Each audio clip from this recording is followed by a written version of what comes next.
And he drops it back now, gives it to Sean Anderson. 30 seconds left in the Buffalo power play. Back in now. Here's Tucker. Tucker with the pass in front. He score! Foligno! On a beautiful pass from Tucker. Now Turgeon works it to Housley. There's the shot. Rebound, backhander. He scores! Rec 5. Cleared it back into the Buffalo zone. Here goes Ledyard into the corner. Joyce after him. Up it comes to Benoit Hogue. He tries to clear it. Glove down now by Telvin with a shot. Gloved by Cloutier. And he holds on to that. Neely and Sean Anderson begin to shove, and then Foligno came into the play as well.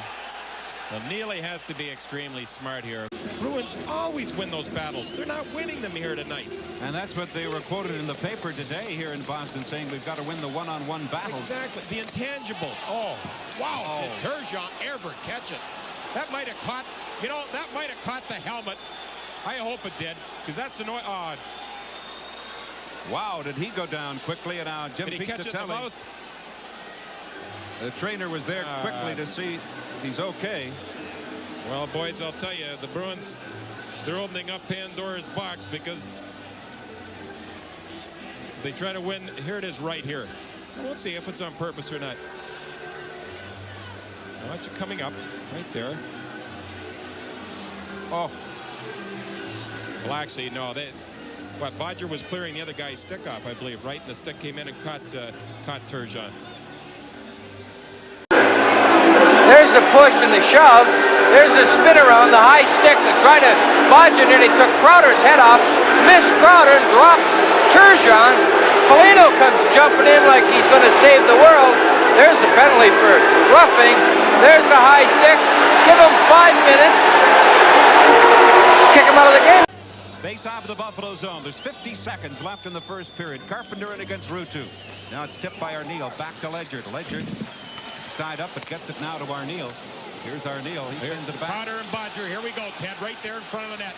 Crowder and Bodger.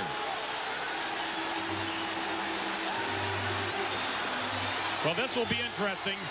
If the Boston Bruins try to win this game now that they're down 2-0, they say, well, let's turn this into uppercuts and see if we can win it that way.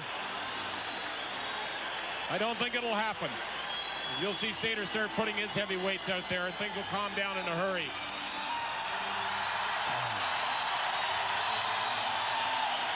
I don't know if we've got it on a replay or not, or how it started, well, but saw the incident all the way. They both bumped into one another, and probably catch her right in front of the net there. There's Crowder, Bodger. They're both tied up tight, just shoving little rabbit punches. They're jawing at one another, saying, oh, come on. The other guy says, come on, and then they drop their gloves and away they go.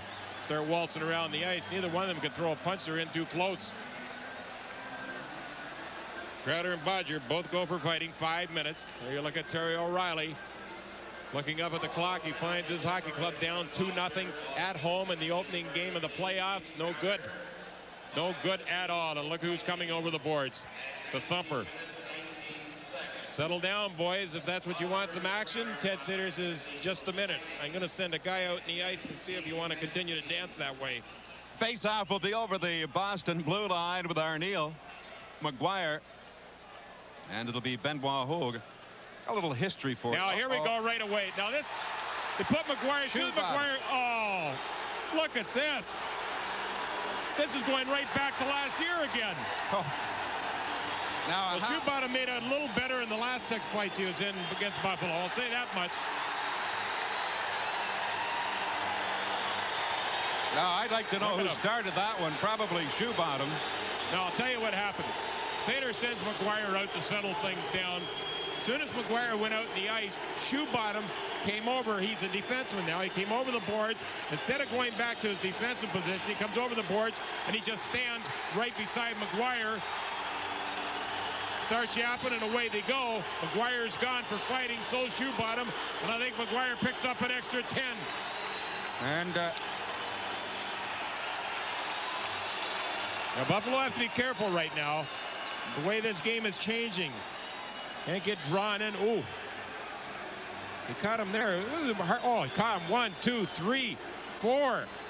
And finally he falls down to the ice. His pass tipped away by Shannon. Now recovered by Sean Anderson. It'll come over to Shannon. Now Carpenter back inside his zone of blue line with 1 minute and 20 seconds. Oh, it's taken by Turgeon, left it there for Arneal, and he fired it wide. Arneal had an open net, and he shot it wide. Here's Turgeon trying to get it in front. Turgeon still with it to Arneal. He scores! Scott Arneal finally paid off. And dogmatic.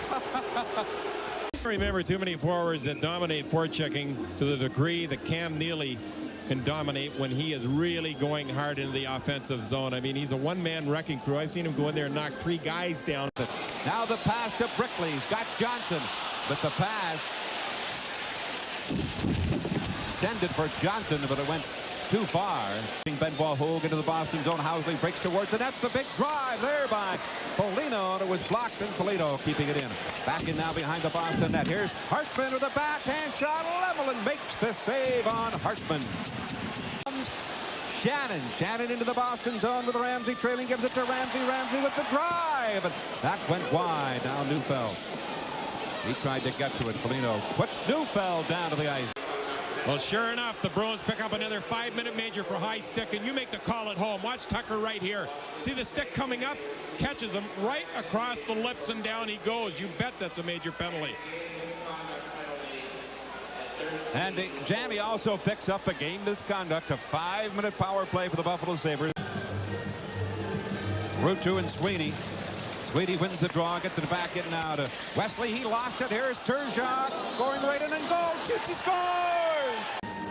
Face off of the Boston zone. 1:50 left. 30 seconds remaining in the Sabres power play. Here's Krupp with it now. Krupp sends it to Ramsey. Here's a long shot. They score on a deflection. And it's 5-0 Buffalo. Here's Telvin sending it to the far side to Neely, and he lost it off the blade of his stick right to Kluche. Now Carpenter. Here's Neely and Arneal. Head now to Neely. Giving it to Carpenter in over the line with the shot that is off the glass behind the Buffalo net. 28 seconds left here in the period. Now the puck will come to center. What happened there? Oh, Neely just hit Ledyard, almost drove him right through the end boards. He is a load. Now Neely is hit by Ramsey and knocked down. It'll come to Wesley. Wesley with a long shot. Kluche makes the save. Ledyard will go to the corner. 12 seconds now remaining. Neely again put Ledyard into the corner boards. Back it comes to Hoggood. Here's the pass that goes wide. 3 seconds remaining in the period. It comes back in behind the Buffalo net. That's it. The second period is over. And the Bruins take the Sabres rather, take a 5-0 lead over the Boston Bruins after 2 periods. Hoggood apparently was hit in the corner. And look at that. Everybody's throwing debris on the ice. They're so disgusted with the play of their Bruins. But the Sabres have a 5-0 lead after 2 periods. And Bruins have had 16 shots, and the Buffalo Sabres have had 15. Now let's go to John Gertler. Well, Housley didn't draw any blood, but he'll get 2 for high sticking. But did he actually hit him with the stick, or did he stop it? No, he caught him right in the side of the head. Sure enough, he's trying to bat the puck down. Missed it, but he didn't miss his mug. Now here's Bork. He fires it back into the Buffalo zone. It'll come now to Ruutu. Ruutu attempts to clear it. Carpenter keeps it in. He is hit and knocked down by Ramsey. Neely's there. Ruutu. Oh, and then Carpenter came back and he leveled Ruutu into the board. Watch Ruutu right here. He gets hammered. That's Carpenter. From behind, pile drives him into the boards. Now, what do? You get up and you retaliate and pick a penalty up? No, you bite the bullet.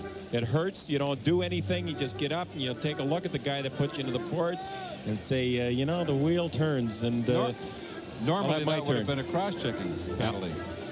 Not a 5-0. That's one of the most dangerous things that can happen in a hockey game. Never mind the high sticking or anything else. It's bad enough, but hitting a guy from behind like that when he's not ready. Oh, boy. Crowder on the far board. Sweeney trying to get it free. Here's Sweeney into the corner. Brickley back in behind the net. Go to the corner. And now Crowder. Good. Crowder put into Ramsey, and here they go. Crowder may have taken a run. Oh, he did. No. What he tried to do, he took, and well, he was successful at it. He took a run of Mike Ramsey and pile drive Ramsey into Cloutier, and then Ramsey came out of the back of the net like a Brahma bull and went after him. And I can't blame him. I don't think this fight is going anyplace at this point. This is the linesman just step in and put an end to it. Well, here's a situation where Unless somebody gets free. Well, Ramsey doesn't want to hurt his knuckles or anything when he gets into a fight. Yeah, he has to save them, the block shots. Action. Here it is right here. Now watch Crowder come in. Hit him hard. Knock him into Cloutier and the net. Now Ramsey gets up and goes charging at him and throws him right down on his backside.